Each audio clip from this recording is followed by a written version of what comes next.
નમસ્તે વિદ્યાર્થી મિત્રો, આજે વાત કરવી છે ધોરણ 11 અને વિષય કમ્પ્યુટર વાર્ષિક પરીક્ષાનું સંપૂર્ણ 100% પેપર સોલ્યુશન મેળવીશું।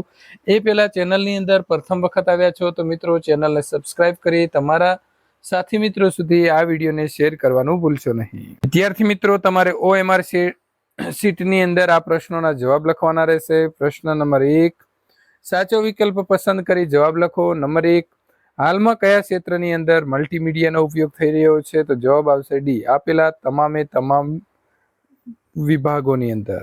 નંબર 2, માહિતીના કેટલા માધ્યમનો ઉપયોગ કરવાથી સંચારણની અસરકારકતા વધારી શકાય છે? તો અનેક। નંબર 3, કાર્ડ કે પૃષ્ઠ આધારિત ટૂલ્સના પાનાને શ્રેણીમાં કોણ ગોઠવે છે? તો આવશે ઓથરિંગ ટૂલ। સ્નિફિંગ શરૂ કરવા માટે નીચેનામાંથી કયો જે છે તે વિકલ્પનો ઉપયોગ કરશો? તો મિત્રો જવાબ આવશે એ, એપ્લિકેશન, ગ્રાફિક્સ અને સ્નિફિંગ। નીચેનામાંથી કઈ કામગીરી ટૂલ બોક્સની મદદથી કરી શકાય છે? તો આપેલા તમામ। નવી ફાઇલ બનાવવી, ફાઇલનો સંગ્રહ કરવો, સંગ્રહ કરેલી ફાઇલને ખોલવી, આ બધું જ આપણે ટૂલ બોક્સથી કરી શકીશું। ટૂલ બોક્સમાં કયા મેનુ જોવા મળે છે? તો ફાઇલ અને હેલ્પ।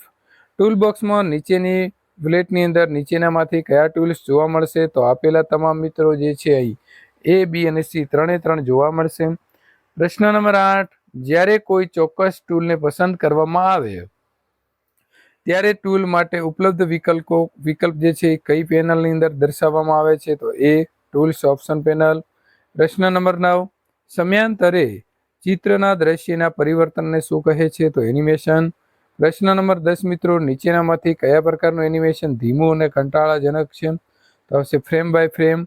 પ્રશ્ન નંબર 11, નીચેનામાંથી કયું ટેબ સ્નિફિંગ, કેનવાસ, પ્રોપર્ટીના ડાયલોગ બોક્સમાં જોવા મળશે? તો આપેલા તમામ। ઇમેજ, ટાઈમ અને અધર।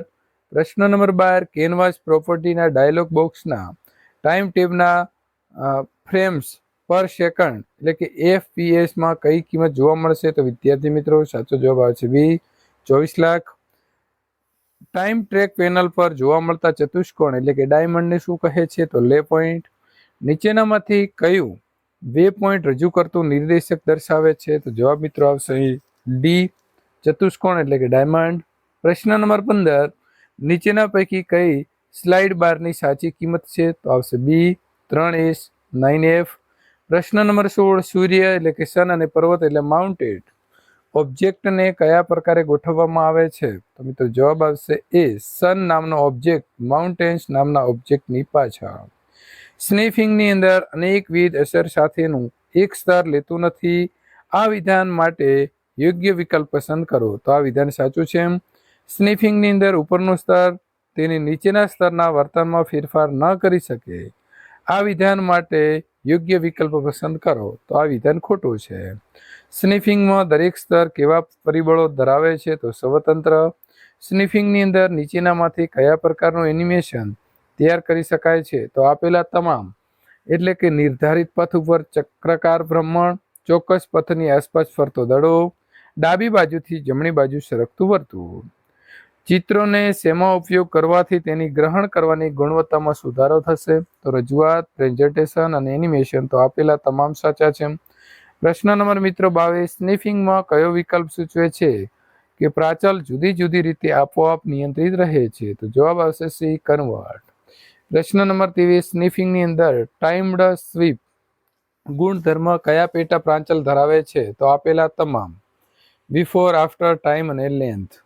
કમાન્ડ પ્રોમ્પ્ટની અંદર CL આપતા જોવા મળતું આઉટપુટ જણાવો। તો ચાલુ મહિનાનું કેલેન્ડર ખુલશે।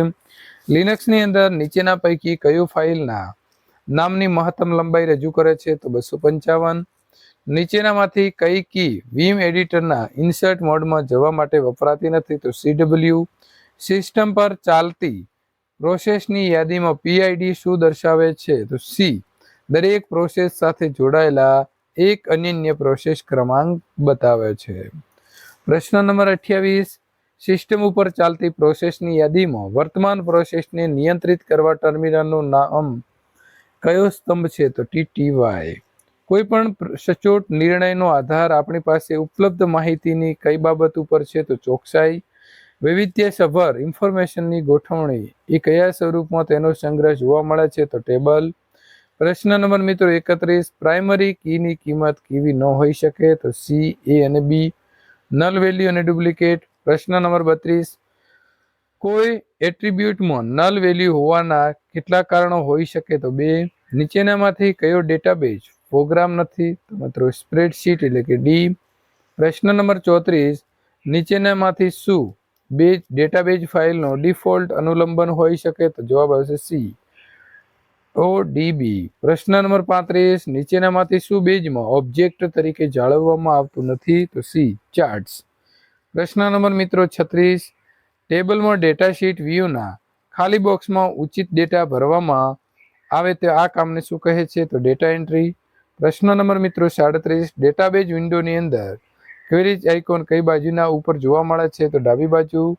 ફોર્મ બનાવવાની કઈ રીત સરળ છે? તો વિઝાર્ડ. RFID નું પૂરું નામ શું છે? તો રેડિયો ફ્રીક્વન્સી મિત્રો આઇડેન્ટિફિકેશન. પ્રશ્ન નંબર 40, કોઈ પણ સંસ્થાની અંદર કોમ્પ્યુટર કામગીરીની ક્ષમતા વિસ્તારવા માટે કોનો ઉપયોગ કરવામાં આવે છે? તો નેટવર્ક, એટલે કે સાચો જવાબ બી છે. વિદ્યાર્થી મિત્રો, આ પ્રકારના પેપર મેળવવા માટે અહીં આપેલી એન્ડ સ્ક્રીન ઉપર ક્લિક કરી શકો છો.